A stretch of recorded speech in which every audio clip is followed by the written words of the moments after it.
ചട്ടമ്പി സ്വാമികളെ വിവേകാനന്ദ സ്വാമികൾ ഇവിടെ വെച്ച് കാണുന്നുണ്ട്. കേരളത്തിൽ കേട്ടിട്ടുണ്ടോ അതൊക്കെ? ഇവിടെ വെച്ചിട്ടാണ് ചട്ടമ്പി സ്വാമികളിൽ നിന്നും ചിന്മുദ്രയെ കുറിച്ചൊക്കെ വിവേകാനന്ദ സ്വാമികൾ പഠിക്കുന്നത്. മനസ്സിലായില്ലേ? ചിന്മയാനന്ദ സ്വാമികളുടെയൊക്കെ ആരംഭത്തില് അദ്ദേഹം കുഞ്ഞായിരിക്കുന്ന സമയത്ത് ഈ ചട്ടമ്പി സ്വാമികൾ അദ്ദേഹത്തിന്റെ വീട്ടിൽ വന്നിരുന്നു എന്നാണ്. മടിയിലിരുത്തി. അപ്പൊ ചെറിയ കുട്ടിയാണ്. അദ്ദേഹത്തിന്റെ മടിയിൽ അമ്മ കൊണ്ട് ഇരുത്തിയപ്പോ പറഞ്ഞു, ഇദ്ദേഹത്തിന് പിടിച്ചാ കിട്ടില്ല, ഇവനെ നിങ്ങൾക്ക് പിടിച്ചാ കിട്ടില്ല എന്ന്. അമ്മ വിചാരിച്ചു കുരുത്തക്കേടും കുസൃതിയും കുറുമ്പൊക്കെ ഇരിക്കുന്നത്. പക്ഷെ അദ്ദേഹം പറഞ്ഞ വാക്കുകളുടെ അർത്ഥം പിന്നീടാണ് മനസ്സിലായത്. ഇത്രയും വലിയ മഹാനായി തീരുന്ന വ്യക്തിയാണ്.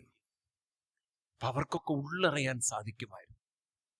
അപ്പോ ഇവരൊക്കെ അന്വേഷിച്ച ചോദ്യം, ഞാൻ ആര്?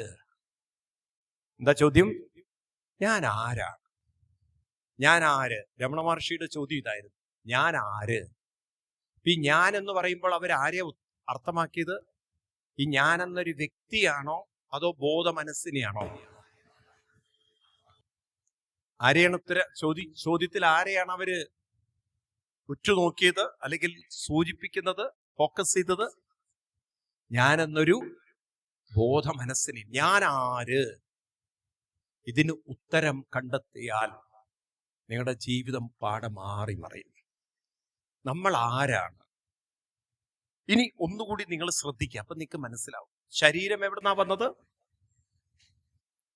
ശരീരം എവിടുന്നാ വന്നത്? പഞ്ചഭൂതമാണ്, പ്രകൃതിയിൽ നിന്നാണ്. പ്രകൃതിയിൽ നിന്ന് വന്നത് വീണ്ടും പ്രകൃതിയിലേക്ക് പോകുന്നു. ഇതാണ് ശരീരത്തിന്റെ പ്രകൃതം. മനസ്സെവിടെ നിന്ന് വന്നു? ശ്രദ്ധിക്കുക, എന്നാലേ മനസ്സിലാവും. മനസ്സെന്ന് പറയുന്നത് ബോധ മനസ്സാണ്. ആ ബോധ മനസ്സിനെ നമ്മൾ നോക്കുകയാണെങ്കിൽ ശ്രദ്ധിക്കുക നിങ്ങൾ, നമ്മളിൽ ബുദ്ധിയുണ്ട്. നമ്മളിൽ പലതിനെ കുറിച്ചുള്ള ബുദ്ധിയുണ്ട്. ഉണ്ടോ? നിങ്ങൾ ഏത് വിദ്യാഭ്യാസമാണോ നേടുന്നത് അതിനനുസരിച്ചുള്ള ബുദ്ധി നിങ്ങൾക്കുണ്ടാവില്ലേ? പറയൂ. ഈ ബുദ്ധിയൊക്കെ നേടാൻ സാധിക്കുന്നത് ബോധമുള്ളത് കൊണ്ടാണ്. ഇനി നമ്മളിൽ പല വികാരങ്ങളുണ്ട്. ഈ വികാരങ്ങളൊക്കെ നമ്മുടെ ഉള്ളിൽ ഉണ്ടാവുന്നതിന് കാരണം ബോധമുള്ളത് കൊണ്ടാണ്. ഈ നമ്മളിലേക്ക് നോക്കിക്കഴിഞ്ഞാൽ പല ഇഷ്ടാനിഷ്ട വാസനകളുണ്ട്, പലതിനോടുള്ള ഇഷ്ടങ്ങളുണ്ട്, പലത് ഇഷ്ടമില്ലായ്മയുണ്ട്, ഇല്ലേ? നിറങ്ങളോടും ഭക്ഷണത്തോടും ആളുകളോടൊക്കെ ഇഷ്ടാനിഷ്ടങ്ങളുണ്ടോ? ഇതും നമ്മുടെ ഉള്ളിലുള്ളതിന് കാരണം ബോധമുള്ളത് കൊണ്ടാണ്. ആണോ?